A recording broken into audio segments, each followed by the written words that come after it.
for joining us for Crossroads Politics here on WTHR+. I'm Emily Longnecker. Dustin is off this week. This week, the state launched a new partnership to get out the vote, but the partner is raising some eyebrows. Turning Point USA, founded by the late conservative activist Charlie Kirk, is an openly conservative organization.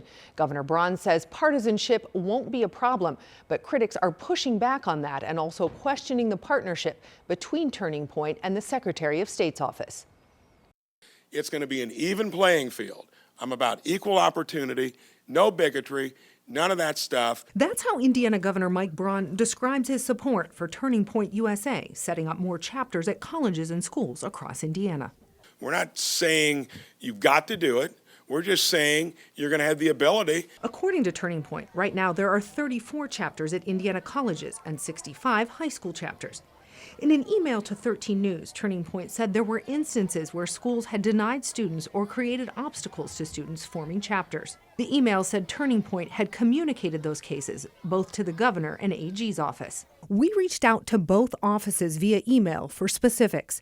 A spokesperson for Attorney General Todd Rokita said the AG met with students and is working to address their concerns. I think we need to know, what are those examples? Democratic Senate Minority Leader Shelley Yoder says students across Indiana already have the freedom to form clubs, speak their minds, register to vote, and take part in civic life. This is using the state's power, platform, and credibility to preference one politically ideological agenda over any others.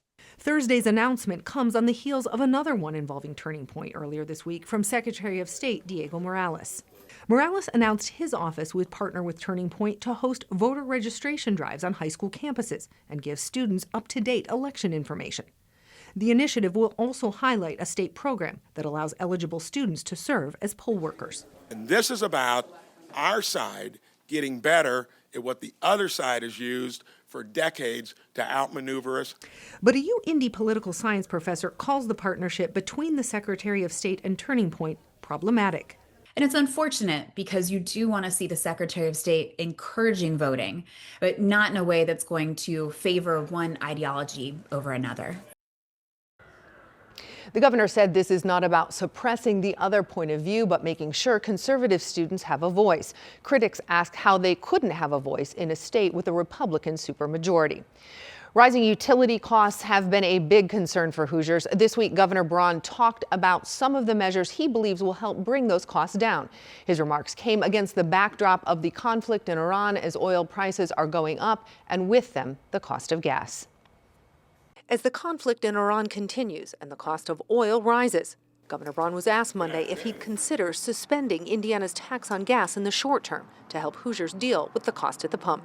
Once you secure the supply coming through the Strait of Hormuz, you're going to see it go down, ideally, as much as it went up. And if not, everybody will have to use the tools in their own tool chest to make sure you mitigate it. I'm not saying specifically what it would be, don't know what the administration will do, but that's the general framework of thinking. Democrats, meantime, said rising gas prices are contributing to Hoosiers' concerns about the cost of living.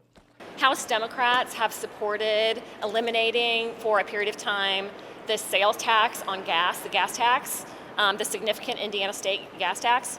That was voted down in the past by Republicans. We would certainly support that again in a time of crisis and need for Hoosier families. Braun announced the Indiana-Michigan Power Company is proposing a base rate reduction for customers. That reduction driven in part from large electricity users like data centers. Current law requires data centers to provide 80% of the power they need to operate. The governor has pushed for a policy requiring data centers to bring in more than that. If you're going to come in and get my support, you're going to have to bring in minimally enough to supply your own needs. If it's not a law, I don't know what the governor is going to be able to do. Democrats would absolutely support 100% coverage of data center construction by data centers. We, in fact, pushed for that last year and failed. When asked if he would support putting that into law, that data centers have to cover all of their own costs, the governor said he would. And some changes are coming to Indiana's syringe exchange program. The lawmakers passed legislation this session, but the governor said he won't be signing it. He won't be vetoing it, though, either. This legislation will become law on Monday, even without Governor Braun's signature. He said some of what was in the final version of the legislation were provisions that his team was able to get into the bill, saying his team, quote, wore the legislature out with being involved. Some of the changes include a new ID requirement. People using the needle exchange program must prove they live in the county providing the service. Before the new law, access could be anonymous. People who want new syringes are now required to turn in their used ones in a one-to-one exchange. The change, the result of concerns about used needles found on the ground in communities. A syringe exchange is an organized way to keep the community safer, not make it less. During testimony on the bill during session, supporters of syringe exchange programs and those who oversee them testified that the programs aren't the reason people are finding syringes in public spaces. I bought these needles on Amazon.com, and I had them delivered to my house. Not one single question was asked to me. According to the Indiana Department of Health, the return rate right now is at about 83%. Also under the new law, syringe exchange sites cannot be within 1,000 feet of a school, daycare center, or place of worship. The Indiana Department of Health can also shut down a program for noncompliance. Governor Braun gave his reason for not signing the bill that will still become law. The reason I didn't sign it is because I think that's treating a symptom, and we need to get at the underlying issue of what it was done for in the first place to where you don't use that as a crutch going forward. The original bill had the program continuing over the next 10 years. In the final version, lawmakers voted to have it continue for another 5 years in 6 counties, including Marion County. Indiana's syringe exchange program started in 2015 after an HIV outbreak in Scott County because of needle sharing. This week, we learned a fundraiser to expand and sustain Dolly Parton's Imagination Library across the state through July of next year is nearly 100% funded. Governor Braun asked his wife to take on this cause last year after cutting the money for it from the state budget. And now, a year later, it's 90% funded. Indiana's First Lady Maureen Braun made the announcement at Gainbridge Fieldhouse during her annual breakfast this week in support of the library. The program makes sure kids from birth to age 5 get their own books to read every month. The First Lady shared how important it is for young children to have access to books as their brains develop. One of the reasons I'm so passionate about this cause is that the benefits of what we're doing aren't just for today, but they'll have an impact throughout these kids' lives. The First Lady also shared that the literacy rate across the state is back to pre-pandemic levels. She said from 2024 to 2025, rates increased nearly 5 percentage points statewide. That's the most in Indiana's history. The 2026 midterm election is 8 months away, but the primary to represent Indianapolis is already heating up. It's highly unusual in a primary to challenge a fairly popular incumbent. We'll hear from all the Democrats jockeying to get on the ballot. War is hell. War is chaos. And as we saw yesterday with the tragic crash of our KC-135 tanker, bad things can happen. 4 U.S. airmen dead after a crash during a refueling mission in support of the Iran conflict. How Hoosier lawmakers are responding to the fighting next on Crossroads Politics. Welcome back. The Iran conflict continued this week, energy prices and the body count rising. 4 U.S. airmen died during a refueling mission in Iraq, as Alice Barr reports from Washington. The U.S. military now confirming at least 4 American service members died when their refueling aircraft went down in western Iraq, noting the incident was not due to hostile or friendly fire and that the circumstances are under investigation, along with rescue efforts for 2 other crew members. That amid a pair of attacks raising concerns about potential threats to the homeland. In Michigan, an armed man drove his car into a Detroit area synagogue and down a hall while a preschool was in session. Security guards at Temple Israel shot at the driver and he was found dead inside. We are leading the investigation right now is a targeted act of violence against the Jewish community. No children or temple staff were hurt in the attack, but one security officer was injured, and roughly 30 officers were hospitalized for smoke inhalation after the suspect's car caught on fire. The Department of Homeland Security now identifying that suspect as 41-year-old Ayman Mohammed Ghazali, a U.S. citizen originally from Lebanon. It's a terrible thing. We're going to be right down to the bottom of it. While in Norfolk, Virginia, a shooting at Old Dominion University is being investigated as a potential act of terrorism. Investigators say 36-year-old Mohammed Baylor Jallo targeted an ROTC class, killing Army Lieutenant Colonel Brandon Shaw and injuring 2 other Army personnel, before authorities say a group of brave students subdued the suspect, who also died. Jallo, a former member of the Virginia National Guard, was arrested in 2016 for attempting to provide material support to ISIS, according to court documents that also show he pleaded guilty to a terrorism-related charge and was released from prison under supervision in 2024. In new details, a local official tells NBC News that several members of the Michigan synagogue attacker's family were killed in an Israeli airstrike in southern Lebanon last week. In Washington, Alice Barr, NBC News. Congress is preparing for a new briefing on the conflict in Iran. And this week, Senator Jim Banks says he's concerned about rising gas prices, but he also said if it's a short spike, it's worth it to end what he called Iran's decades-old dangerous regime. This war has been going on for longer than I've been alive. Iran declared war on the United States of America before I was even born. So President Trump is the first president to go after him and say enough is enough. You can't continue to develop your nuclear weapons and your ability to achieve a nuclear weapon. We're going to stop you from doing that. He put them on notice, told them to come to the table and negotiate. They refused to do that. He drew a red line and President Trump kept it. And that's why we've struck out. Dustin Grove also asked the senator about the U.S. strategy in Iran and how much longer U.S. forces will be involved. You can watch their entire conversation online at WTHR.com.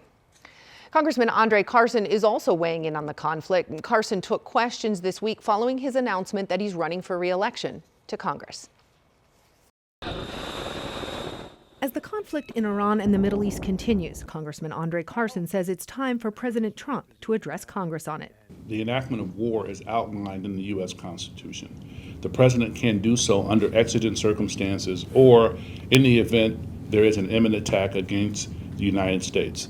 That standard has yet to have been met, and so the president must come before Congress and make his case. Carson, who sits on the House Intelligence Committee, says he was recently part of a briefing with Secretary of State Marco Rubio and Secretary of War Pete Hegseth. Many of us still left dissatisfied with their explanation and justification for this very atrocious war. Recently, Congress considered a war powers resolution aimed at limiting President Donald Trump's authority to continue military action against Iran without explicit congressional approval. The resolution was ultimately voted down. But as the conflict continues, Carson thinks the measure should be revisited. There have been discussions that it may come up when we reconvene next week. Of course, I support the war powers resolution. Despite rising oil and gasoline prices linked to the conflict, President Trump has not committed to tapping into the Strategic Petroleum Reserve. That's the U.S.'s emergency stockpile of crude oil, meant to stabilize the U.S. oil market during crises like war and natural disasters.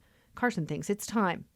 When it comes to security on U.S. soil, the president has said he's not worried about attacks here, despite warnings from federal agencies. Carson says he loses sleep over the possibility, pointing out that the world's largest single-day sporting event, the Indy 500, is held right here every year. I'm concerned about empathizers, sympathizers, and folks who are working in concert with extremist elements to try and make a point on U.S. soil. We can't let it happen. When asked if he was concerned the race could be a target, I sure in the hell hope not, because I plan on going this year. Trump has warned Iran about any retaliation against the U.S., saying it would be met with much stronger force. Emily Longnecker, 13 News. This week, Congressman Carson announced he was running for re-election. I mean, look, it's a democracy. We welcome different ideas, different voices. It gives us a chance, it gives me a chance to highlight the great work that we're doing. But he's not the only one. We'll meet the crowded Democratic field to represent Indianapolis in Congress. Next on Crossroads Politics. Welcome back. Indiana Congressman Andre Carson represents Indiana District 7, which covers most of Indianapolis. This week, he launched his re-election campaign, but he's facing more primary challengers than usual. He talked about the race at his launch event. Well, I always have a couple of challengers. I mean, look, it's a democracy. We welcome different ideas, different voices. It gives us a chance, it gives me a chance to highlight the great work that we're doing, having had 22 bills signed into law, having brought back over $1 billion. And just a few weeks ago, I secured $13 million for Indigo, for our airport, for improvements with our sidewalks. So I'm very proud of the work we're doing, and I think this is an opportunity to remind folks of what we're doing. Speaking of accomplishments, you've been in Congress 2 decades. What do you think are some of your biggest accomplishments, if you had to say?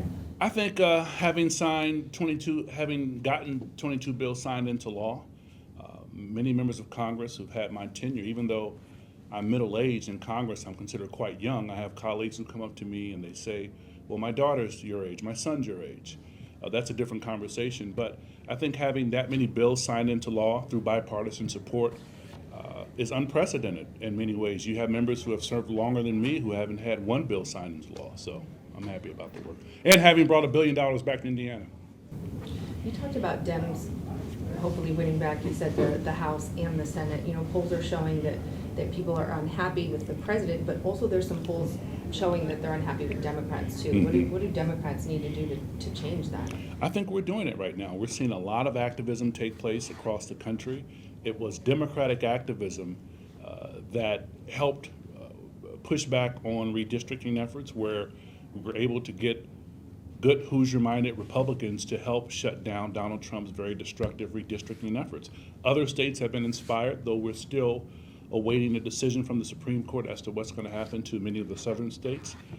Democratic activism has actually helped push back, and we were able to get 7 Republicans to vote in lockstep with us in terms of freezing funding for ICE for the next few weeks. And so it's working. Also, litigation has been working. We have hundreds of court cases against the Trump administration, many of which we've won, and legislation. We are continuing to pursue legislative remedies to stop the madness that is the Trump administration. One of Carson's rivals in the primary is former Secretary of State candidate Destiny Wells.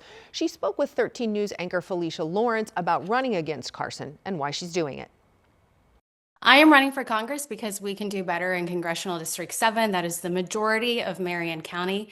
Look, this is a safe seat by all means. Only 10% of congressional seats in the United States are competitive. Indianapolis is not one of them. We are safe. So we should be doing everything we can to make the most out of that seat, to alleviate the pressures that people in Indianapolis are living with, from utility bills to their education system, to even trying to drive down the road and seeing a debilitated infrastructure.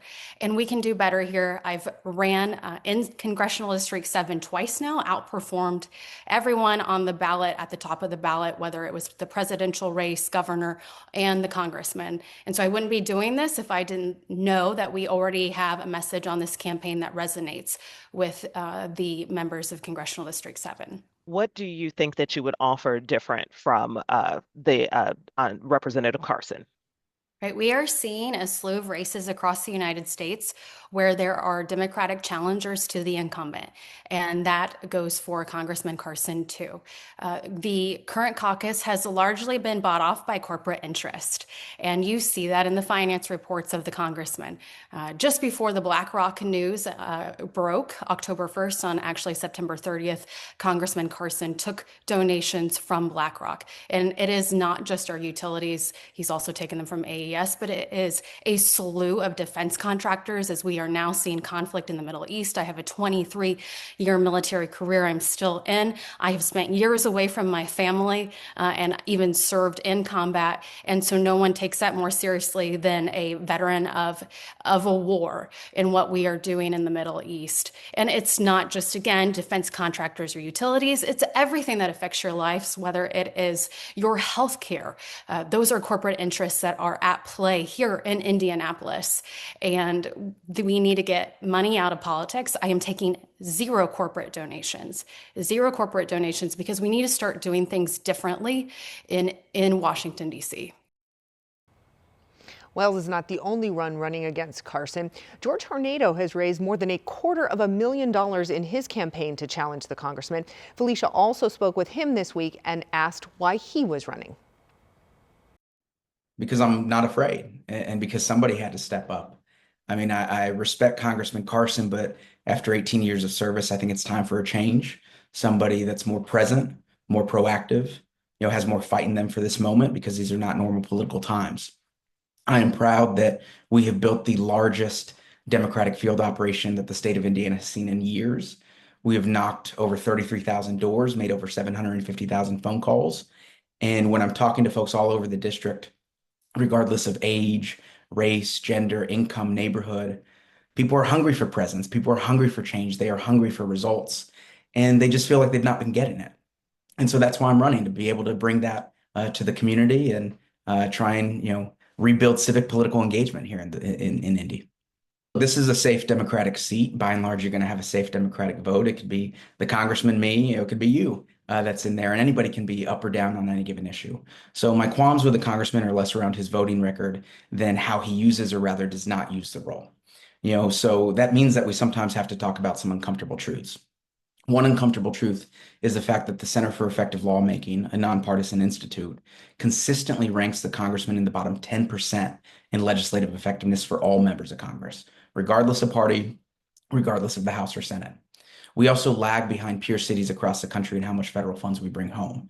So number one is I want to be a more effective legislator and representative, bring resources home to solve a lot of the challenges that we have here. Number two is I think 21 years of one-party Republican rule has had a detrimental effect on the city of Indianapolis and our residents here. And back when Julia Carson was in the seat and Andy Jacobs before her, back when Democrats were competing, even winning statewide, this was the best district in the state in voter turnout. We are now the worst in a state that is already dead last in the country in voter turnout. But it doesn't have to be that way. This race is shaping up to be the most competitive in Indiana District 7 in quite some time. I spoke with Indy political science professor Dr. Laura Merrifield Wilson about how unusual this is. It's highly unusual in a primary to challenge a fairly popular incumbent. Typically, incumbency advantage for the House of Representatives in any given congressional election cycle is 90%, meaning 90% of the time, the person who currently holds the elected office is likely to win re-election. So oftentimes, challengers are heavily discouraged knowing it's going to be an uphill battle. But what's interesting in this case is that he has two challengers in the primary. You see one candidate probably a little bit more left-leaning, maybe another that's more towards the moderate side. But that's going to split votes. And it's most unusual because Carson has very solidly won the district several election cycles beforehand.